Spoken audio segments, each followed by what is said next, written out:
And welcome back to another episode of Into the Wilderness, brought to you by CEWIL Canada. I'm your host, Dan Lonergan, and we are technically live from our 2023 conference in Halifax, Nova Scotia. Kicked things off this morning with a fantastic opening keynote from Dr. Corey Seemiller on Generation Z/Z for our Canadian listeners. The plan for our conference, kind of what we're doing is recording a bunch of content while we're live at the conference, posting it finally on video. So thanks for tuning in officially to our YouTube channel, CEWIL Canada. As always, these episodes will be live on our Spotify page as well as Anchor. Into the Wilderness. All you have to do is Google it and you will find it. Obviously, conferences are not possible without the generous support from a number of sponsors. And one of those sponsors I'm fortunate enough to be sitting down with today, Elina Chow from Jot Tech, which is a networking platform used by a variety of different audiences, professionals, students.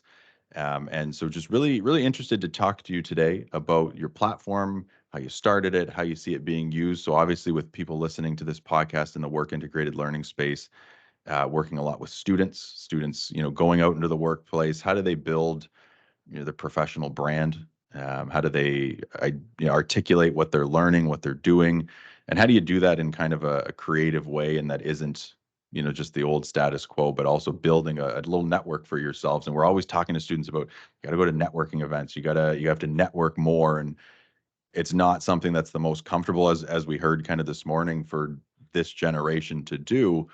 How do we use and utilize tools to make it a bit more efficient, but also kind of tap into what they are comfortable with, and one of that being technology. So welcome to the show, being, I think, technically the second video guest that we've ever done. The very first episode we had some video content for. So this is really exciting for me. So welcome. Thank you for having me. So tell me a little bit more about yourself, about your background, Sure. and then how Jot Tech came to be. Right. So I actually spent 20 years in the business development and stakeholder relations capacity for a very different industry. I was in mining for close to 20 Wow. years.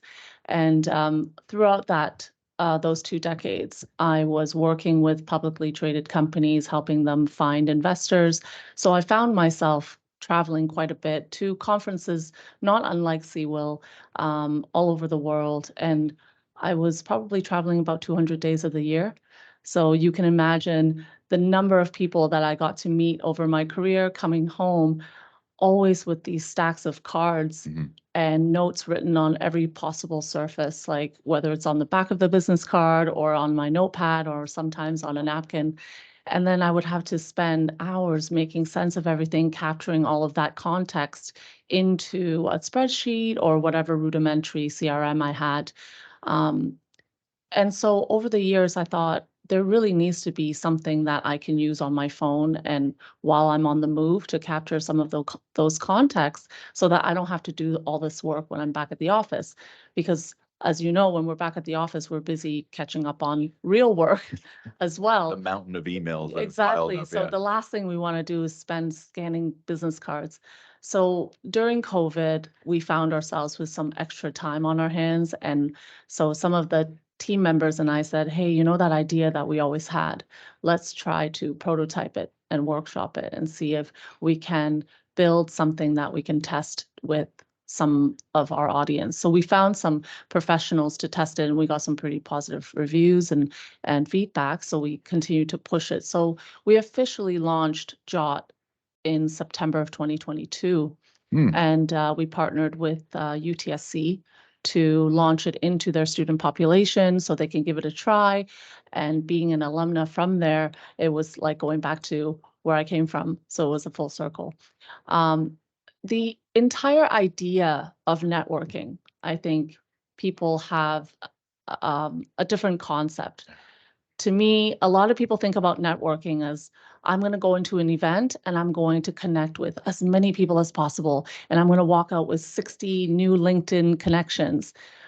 But for me, networking is how many relationships am I going to walk out with? And how many meaningful conversations can I continue to have from that event? And relationships often take time to build. And if you're thinking in the form of sales, whether it's I'm going to get a job if you're a student, or I'm going to get a new client if you're in a business, sometimes that can take months. And sometimes people don't have the opportunity that's available to you upon meeting them. Right. But it requires you to continue to reach out to them. So it's interesting that people are not taking notes about these conversations. So we met yesterday in person for the first time, for example, and I noted that you have a 1 and 3-year-old, and it's also your first time in Halifax, and that you went to PEI, for example. So I can have a meaningful follow-up with you, and that I know that you would appreciate that I remember these details. So sometimes I think when it comes to teaching students, especially, or even some professionals who are seasoned, to network properly is really focusing on the relationship building aspect more than just connecting. Well, I think it speaks a lot to kind of how I'll call it the business card industry, if you want to name it as an industry, has changed dramatically, I think, since COVID, but it had started a little bit before that. So you see a bunch of these new smart cards coming out. I've had a couple of different iterations from different Sure. companies. But with Jot, there is no physical card, right? It's strictly the app. It operates through QR codes, which I like. And I'm interested to know, so you piloted this with a group of students from the University of Toronto Scarborough. What was that like in terms of like what was the student like? Was there a certain program that you targeted with? What were some early discoveries that you had in that pilot with Yeah. those students? It was interesting with the management faculty at Okay. that University of Toronto Scarborough campus were the first cohort of users that we introduced this product to. And an interesting fact that we found is that they're not into reading emails. Yeah. And that's a new trend. And it was certainly a surprise for me, because I was like, what do you mean you don't read emails? How do you contact each other? And they said, well, through Instagram or WhatsApp. And I said, well, you're not going to give a potential employer necessarily your Instagram. You don't want them, yeah, you don't want them following I'm not sure I want some of my professors and potential employers to look at what I'm posting on Instagram either. So there really wasn't a professional platform.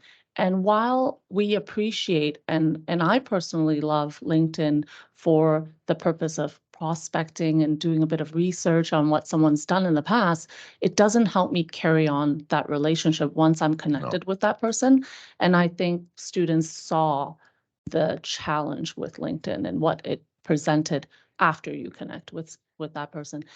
And an interesting use case that came out of our partnership with UTSC was they actually started using it for student clubs, organizing events, making notes of what their members are interested in, the types of events they are interested in attending, so that they can continue to improve engagement with their members, organizing to-dos even among their club executives. So they're using it for that. So those were surprise use cases that came out of that. And they started using it more for student to faculty communication as well. Yeah. And they're trying to convince their professors to get onto Jot so that they can message them, because they don't want them to email them. So I wonder if that'll be more challenging than getting the students on it. there are a lot of professors who are looking for better ways to reach out. Right. And we actually have a broadcasting capability in the in-app chat where if the students are tagged with maybe the course code, they can get a message that's sent to them by the professor for maybe a course, important information about a project or something like that. That's interesting. Yeah, so that's something we can give the professors as a capability, and the students are also using it as a peer-to-peer, like they share contacts with each other. So that's another feature that they've been using. So a number of different ways, and it really is around building relationships. And recently I was on campus giving a training on networking to student club leaders. And I said, look, when you think of networking, students think potential employers, maybe a sponsor for their clubs.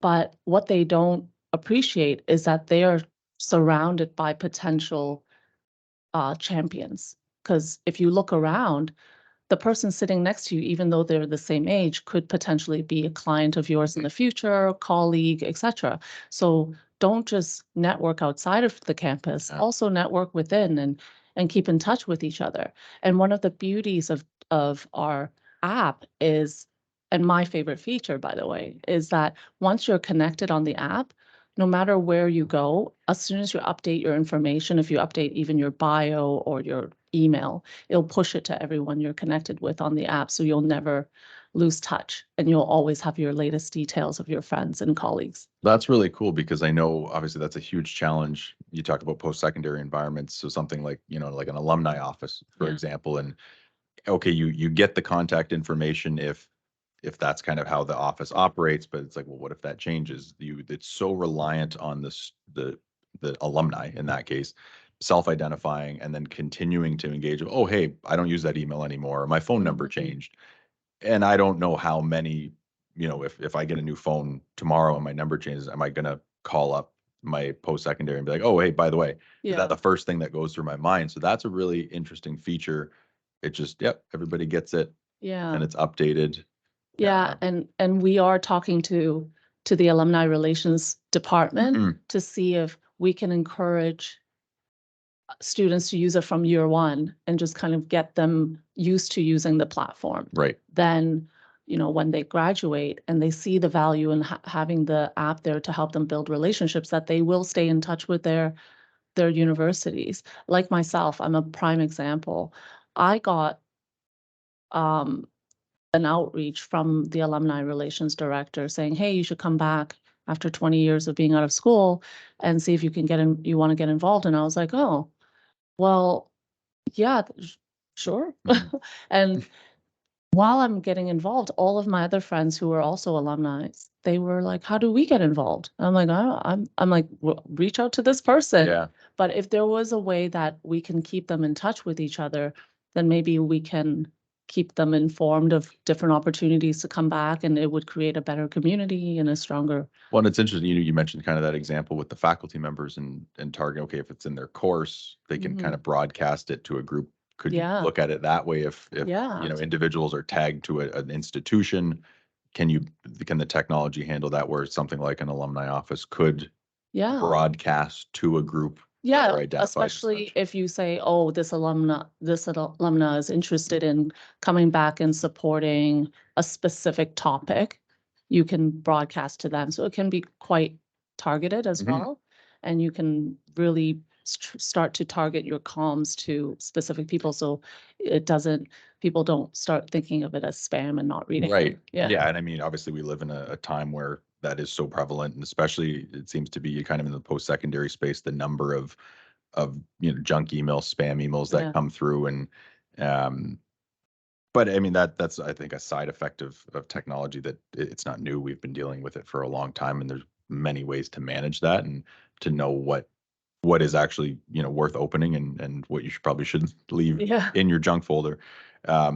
But yeah, you mentioned things like relationships versus just making a connection or just coming back with a stack of cards, which is why I've been kind of on for a while now of not wanting physical business cards. Obviously, the environmental piece of waste comes to mind as well, of just how many of these are we printing, and that's fueled, I think, a lot of changes in the industry.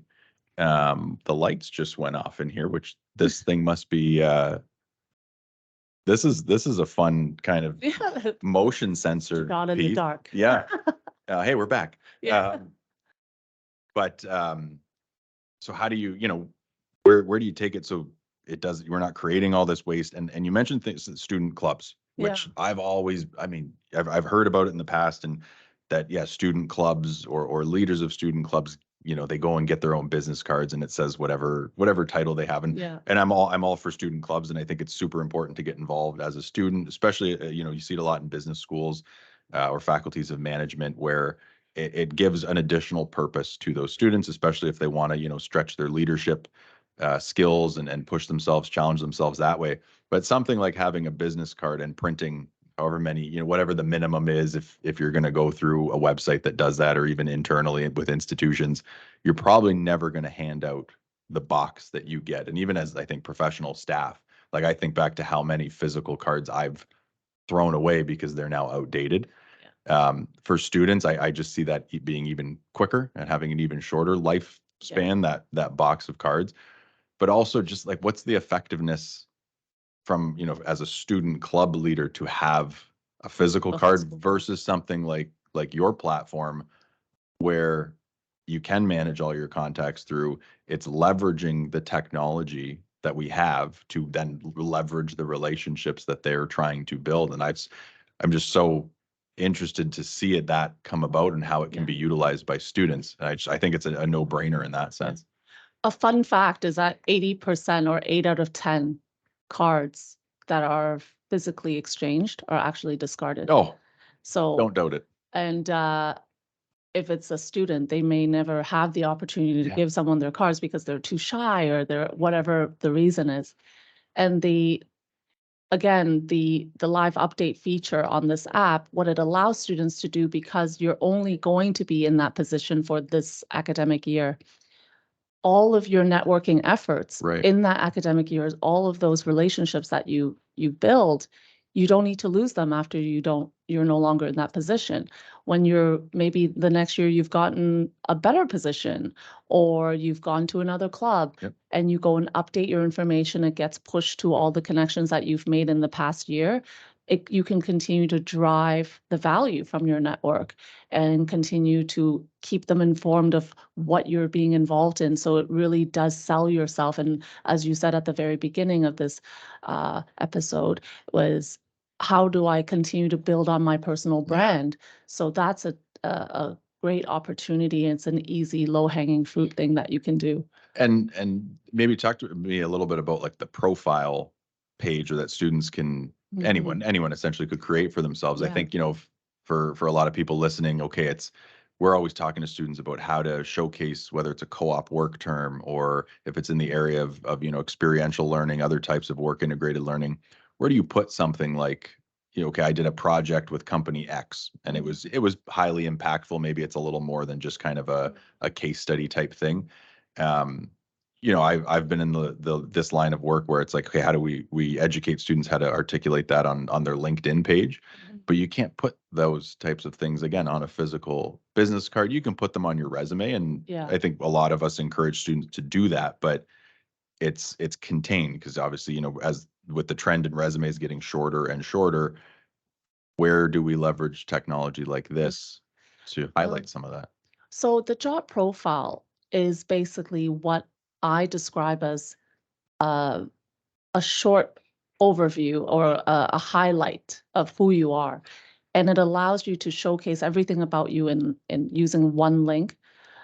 You don't have to say, hey, here's my contact details, and then here's my LinkedIn, and then here's my schedule, and then here's my Behance portfolio. Right. You can showcase that all in one using one Jot profile. And what we did was we consolidated the profile so that you can have a bio where you can highlight things that are important things about yourself. So some of our students are like, I'm a third year management co-op student looking for an internship in finance, for example. When they share their profile with people already know, okay, this is what I'm looking for. But it also allows them to showcase all of their social presence, including their LinkedIn, if they want to share their Instagram. But a lot of them also share their professional portfolios through Behance and other social platforms. So it really does allow you to consolidate everything. I personally like to put my Calendly in there because one of the biggest asks that I have when I meet someone is, let's have a follow-up conversation. Here's my profile, here are my details, but here's also my schedule where you can book a follow-up meeting with me that works for you. And I found that saved me so much back and forth going, what time works for you? And then this emailing. So those are all things that I think from a networking perspective, it really does allow you to have actionable next steps, right? Well, and I think that's the key part of, building that relationship, is because even, okay, the business card transaction is very transactional. It's like, okay, thank you very much. Have a nice Yeah. day. But to your point, then I got to remember who that person is, what kind of notes did I take, and even with some of the even with the digital cards, you still have to have those kind of prompts. So I really like that Calendly example because it is okay already. What's the next time we're going to connect with each other? Yeah. Let's just book it now, or look, I have that direct access in this case to you, to have the next step in that conversation, which starts to build that relationship and now gives purpose to what we might be able to do together in the future. Yeah. So you're in Halifax. We've got some sessions going on right now, but if people who are here want to learn more about, obviously I know you're going to be here talking, but I know there's different levels, kind of there's some pricing elements. There's a base model of Jot that is free to use, and then there's some enhanced features. But you've got a little kind of promo going for anyone who's here right now. So Jot is free for all users, but the basic model only allows you to add 10 contacts per month. Okay. And it also doesn't include live updates. So if someone updates their profile, you can't download the changes.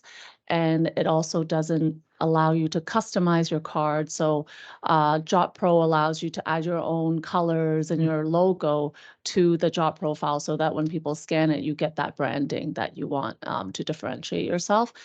And it also doesn't allow you to export reports if you're on the free model.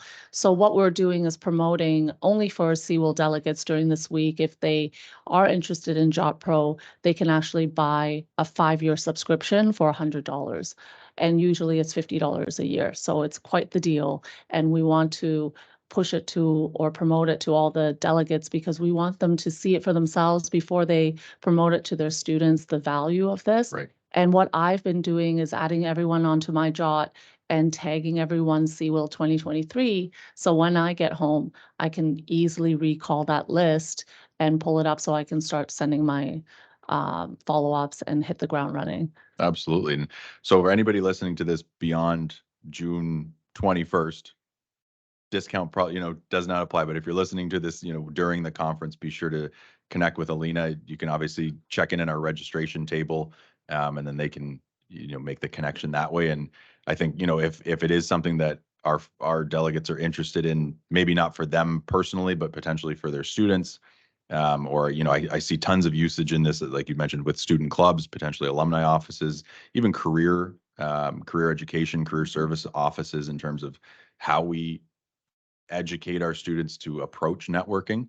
Again, just a different way to do it, and a way to truly leverage the technology and just kind of change it up a bit and lean into, similar to some of the comments that we heard this morning about Gen Z, some of the things that they want out of their educational experience and how they want to be engaged. And I think this really taps into what they're saying. And so it's just, are we listening in that sense and kind of tweaking our programming to meet them where they're at? But Elina, I want to thank you so much for taking the time to sit down and participate in this and be on the show. And again, for sponsoring our conference and for being here, and for opening kind of up your platform to the CEWIL membership. And I hope you enjoy the conference while you're here and make some really good relationships. Thank you so much, Dan. And thanks again for tuning in, for watching this. If you're watching it on video, if you're listening to the old-fashioned way, amazing as well. We'll be having additional content throughout the conference, so keep an eye on our YouTube channel and our Spotify page if you want to listen to this in between sessions or into the wee hours of the night as you get prepared for the next day. So thanks again for listening, and we will see you next time.